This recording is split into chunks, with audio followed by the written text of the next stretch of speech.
अभिवादन स्वीकार कीजिए ब्रजेश मिश्रा का और आप देखना शुरू कर चुके हैं द डिबेट। बहनों भाइयों, आज उत्तर प्रदेश की विधानसभा का बजट सत्र प्रारंभ हो गया है। लोगों ने ये माना था कि सामान्य जाएगा, लेकिन आज पता नहीं क्यों सदन अखाड़े में तब्दील हो गया।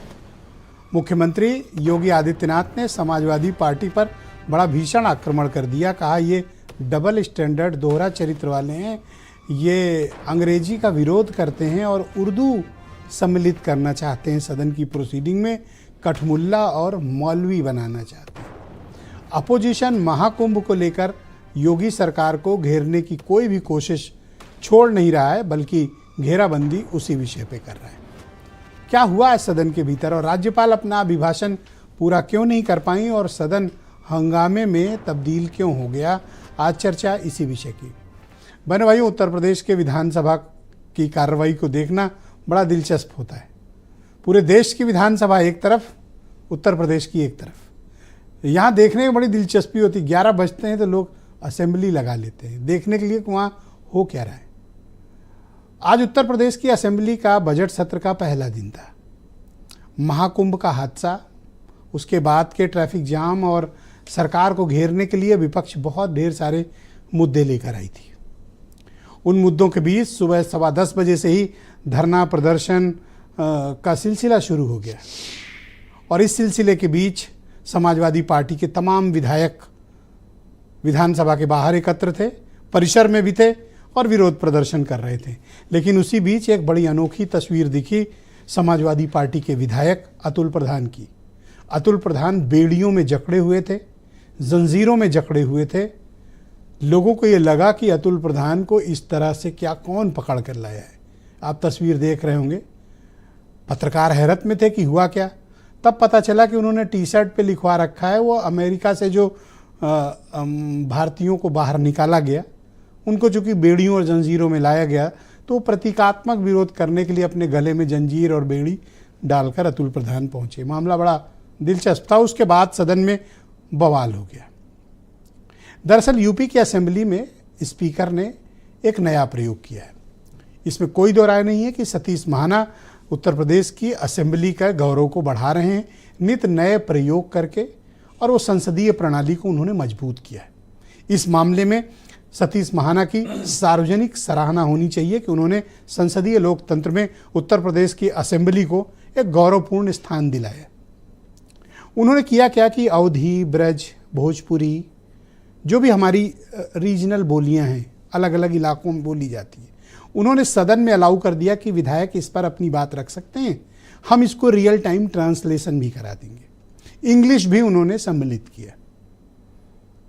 तो विधानसभा में नेता प्रतिपक्ष माता प्रसाद पांडे ने विरोध किया। कहा इंग्लिश को न शामिल किया जाए, उर्दू को शामिल कर लिया जाए। इंग्लिश का उन्होंने विरोध किया, उर्दू को सम्मिलित किए जाने की मांग थी। बस यही वो मोमेंट था कि मुख्यमंत्री योगी आदित्यनाथ बिफर पड़े और सदन में बहुत ही आक्रामक भाषण देकर समाजवादी पार्टी को उन्होंने घेर लिया। कहा ये उर्दू को सम्मिलित करके मौलवी कठमुल्ला बनाना चाहते हैं। खुद इनके बच्चे, इनके नेताओं के बच्चे अंग्रेजी स्कूलों में पढ़ते हैं, लेकिन ये उर्दू पढ़वाना चाहते हैं। तो ये बोली का जो ये मुद्दा था सदन के भीतर बड़ा व्यापक रुख अख्तियार कर लिया। हालांकि माता प्रसाद पांडे जवाब देने के लिए उठे, लेकिन मुख्यमंत्री ने बड़ी आक्रामकता से जो जवाब दिया, तो इसके विपक्ष में थोड़ी देर के लिए सन्नाटा छाया रहा। लेकिन यह मुद्दा फिर बढ़ गया। मुद्दा इसलिए बढ़ गया क्योंकि मामला उर्दू वाला था, तो जाहिर सी बात है कि इसको तूल भी पकड़ना था। उसके पहले राज्यपाल जब अभिभाषण दे रही थी, तो आज पहली बार ऐसा हुआ कि राज्यपाल ने अपना पूरा अभिभाषण नहीं पढ़ा, बल्कि 8-9 पेज पढ़ने के बाद उन्होंने उसको ये कहा कि इसे पढ़ा हुआ मान लिया जाए। ये परंपरा भी है, संसदीय प्रणाली का हिस्सा, इसमें कुछ गलत नहीं। लेकिन विपक्ष लगातार राज्यपाल वापस जाओ के नारे लगाकर पूरे वक्त सदन को बाधित करने की कोशिश हुई। सदन बाधित भी हुआ। बहनों भाइयों, इन सब के पीछे कारण क्या है? क्या सत्ता पक्ष और प्रतिपक्ष के बीच जो ये ज़बरदस्त खुन्नस चल रही है, क्या सदन उसकी भेंट चढ़ रहा है? दोनों तरफ की आक्रामकता का कारण क्या है? क्या मकसद सिर्फ शोहरत पाना है या फिर वाकई में जनता की समस्याओं का निराकरण असेंबली में चाहते हैं? अब असेंबली चलेगी, लंबा चलेगी, तो बजट भी आने वाला है। सबको अपने विचार रखने का भी मौका मिलेगा और यूपी की असेंबली इसके लिए जानी जाती है कि यहाँ सबको बोलने का अवसर मिलता है।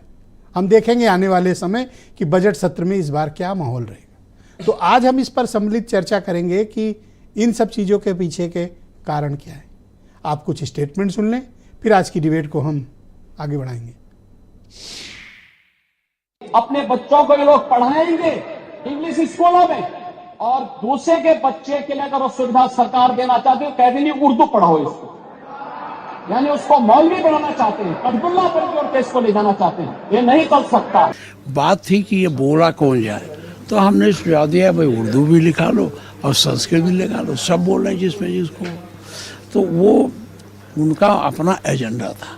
उर्दू को उन्होंने पकड़ा, क्या उर्दू गांव में सब पढ़ते हैं तो कठमुंडे हो जाते हैं। ये बाबा को तो अपना एजेंडा हिंदू मुसलमान करना रहता है, इसलिए बोलते हैं। तो बहनों भाइयों, आज की परिचर्चा को हम आगे बढ़ाएंगे। कपिल देव अग्रवाल उत्तर प्रदेश सरकार में मिनिस्टर हैं, मंत्री हैं और पुराने नेता भी हैं, हमारे साथ इस कार्यक्रम में मौजूद हैं। आराधना मिश्रा मेरे साथ मौजूद हैं, नेता विधानमंडल दल हैं कांग्रेस पार्टी से। अतुल प्रधान समाजवादी पार्टी के वो चर्चित विधायक, हालांकि आज डिबेट में मेरे साथ स्टूडियो में बैठे हैं, लेकिन ना तो ये बेड़ी पहन के आए हैं न जंजीर। मैंने इनसे कहा था कि भाई इस तरह नहीं आइएगा, आप जैसे कि असेंबली में पहुंचे थे, तो खैर इन्होंने बात मानी। बेड़ी और जंजीर से ये मुक्त हैं, मेरे साथ कार्यक्रम में मौजूद हैं। डॉक्टर एमएच खान मेरे साथ मौजूद हैं, बहुजन समाज पार्टी के पूर्व राष्ट्रीय प्रवक्ता, जाने माने पॉलिटिकल एनालिस्ट और उत्तर प्रदेश के बहुत ही जाने माने राजनीतिक मामलों के पत्रकार विनय राय जी और वीरेंद्र सिंह जी हमारे स्टेट हेड। आप सभी का स्वागत और धन्यवाद।